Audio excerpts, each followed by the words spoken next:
ፍርድና ተስፋ። እግዚአብሔር እንዲህ ይላል፣ ሰማይ ዙፋኔ ነው፣ ምድርም የእግሬ ማረፊያ ናት።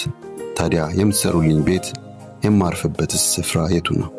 እነዚህን ነገሮች ሁሉ እጅ ያልሰራችምን? እንዲገኙ ሲያደረግኩ እኔ አይደለሁምን? ይላል እግዚአብሔር።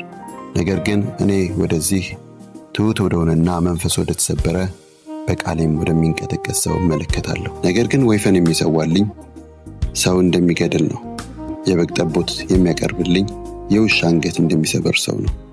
የእህል ቁርባን የሚያዘጋጅልኝ የእሪያ ደም እንደሚያቀርብልኝ ሰው ነው። የመታሰቢያን ዕጣን የሚያጥንልኝም ጣዖትን እንደሚያመልክ ሰው ነው። የገዛ መንገዳቸውን መርጠዋል፣ ነፍሳቸውም በርኩሰታቸው ደስ ይላታል። ስለዚህ ችግር እንዲደርስባቸው አደርጋለሁ፣ የፈሩትንም አመጣባቸዋለሁ። በተጣራው ጊዜ የመለሰ በተናገርሁ ጊዜ ያደመጠ ሰው የለምና። በፊቴ ክፉ ነገር አደረጉ፣ የሚያስከፋኝንም መረጡ። እናንተ በቃሉ የምትንቀጠቀጡ ይህን የእግዚአብሔር ቃል ስሙ። እናንተ ወንድሞቻችሁ የጠሏችሁ ስለ ስሜም አውጥተው የጣሏችሁ እስቲ እግዚአብሔር ይክበርና የእናንተን ደስታ እንይ አሏችሁ። ይሁን እንጂ ማፈራቸው አይቀርም። ያን የጩኸት ድምፅ ከከተማው ስሙ፣ ያን ጫጫታ ከቤተ መቅደሱ ስሙ። ይኸውም የእግዚአብሔር ድምፅ ነው። ለጠላቶቹም የሚገባቸውን ሁሉ ይከፍላቸዋል። ከማማጧ በፊት ትወልዳለች፣ በምጣር ከመያዟ በፊት ወንድ ልጅ ትገላገላለች። እንዲህ ያለ ነገር ማን ሰምቶ ያውቃል? እንዲህ ያለ ነገርስ ማን አይቶ ያውቃል? አገር በአንድ ጀንበር ይፈጠራልን? ወይስ ሕዝብ በቅጽበት ይገኛል? ጽዮንን ምጥ ገና ሲጀምራት ልጆቿን ወዲያውኑ ትወልዳለች። ሊወለድ የተቃረበውን እንዳይወለድ አደርጋለሁን? ይላል እግዚአብሔር። በሚገላገሉበት ጊዜስ ማኅፀን እዘጋለሁን? ይላል አምላክሽ።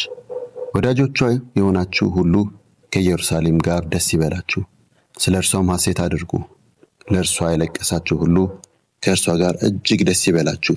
ከሚያጽናኑ ጡቶቿ ትጠባላችሁ፣ ትረካላችሁ፣ እስክትረኩም ትጠጣላችሁ፣ በተትረፈረፈ ሀብቷም ትደሰታላችሁ። እግዚአብሔር እንዲህ ይላል፣ እነሆ ሰላምን እንደ ወንዝ ውሃ አፈስላታለሁ፣ የመንግሥታትን ብልጥግና እንደ ጅረት ውሃ አጎርፍላታለሁ። ትጠባላችሁ፣ በእቅፏም ትያዛላችሁ፣ በጭኖቿም ላይ ትፈነድቃላችሁ። እናት ልጇን እሽሩሩ እንደምትል እኔም እናንተን እሽሩሩ እላችኋለሁ፣ በኢየሩሳሌምም ትጽናናላችሁ። ይህን ስታዩ ልባችሁ ሐሴት ያደርጋል፣ አጥንቶቻችሁም እንደ ሳር ይለመልማሉ። የእግዚአብሔር እጅ ከባሮቹ ጋር መሆኑ ይታወቃል፣ ቁጣው ግን በጠላቶቹ ላይ ይገለጣል። እነሆ እግዚአብሔር በእሳት ነበልባል ይመጣል፣ ሰረገሎቹም እንደ አውሎ ነፋስ ናቸው። ንዴቱን በቁጣ ተግሣጹንም በእሳት ነበልባል ይገልጣል። በእሳትና በሰይፍ እግዚአብሔር ፍርዱን በሰው ሁሉ ላይ ያመጣል። በእግዚአብሔር ሰይፍ የሚታረዱት ብዙ ይሆናሉ። ወደ አትክልት ቦታዎች ለመሄድና ከተክሎቹ አንዱን ለማምለክ ራሳቸውን የሚቀድሱና የሚያነጹ የእሪያዎችንና የአይጦችን ሥጋ የረከሱ ነገሮችንም የሚበሉ ሁሉ የመጨረሻ ፍርዳቸውን በአንድነት ይቀበላሉ ይላል እግዚአብሔር። እኔም ሥራቸውንና ሐሳባቸውን ስለማውቅ የመንግሥታትንና ልሳናትን ሁሉ ልሰበስብ እመጣለሁ። እነርሱም መጥተው ክብሬን ያያሉ። በመካከላቸው ምልክት አደርጋለሁ።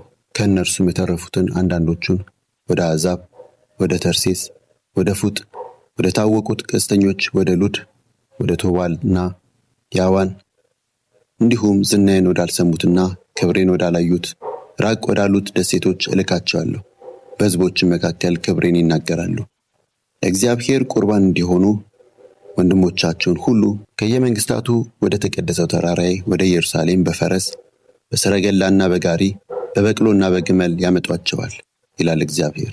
እስራኤላውያን የእህል ቁርባናቸውን በሥርዓቱ መሠረት በነጹ ዕቃዎች ወደ እግዚአብሔር ቤተ መቅደስ እንደሚያቀርቡ እነዚህንም ያቀርቧቸዋል። እኔም ካህናትና ሌዋውያን የሆኑ ዘንድ አንዳንዶቹን እመርጣቸዋለሁ ይላል እግዚአብሔር። እኔም እሠራቸው አዲስ ሰማያትና አዲስ ምድር በፊቴ ጸንተው እንደሚኖሩ የእናንተና የዘራችሁ ስም እንደዚሁ ጸንቶ ይኖራል ይላል እግዚአብሔር። ከአንዱ ወር መባቻ እስከ ሌላው እንዲሁም ከአንዱ ሰንበት እስከ ሌላው የሰው ልጅ ሁሉ በፊቴ ሊሰግድ ይመጣል ይላል እግዚአብሔር። ወጥተውም በእኔ ላይ ያመፁትን ሰዎች ሬሳ ያያሉ። ትላቸው አይሞትም፣ እሳታቸው አይጠፋም፣ ለሰውም ዘር ሁሉ አጸያፊ ይሆናሉ።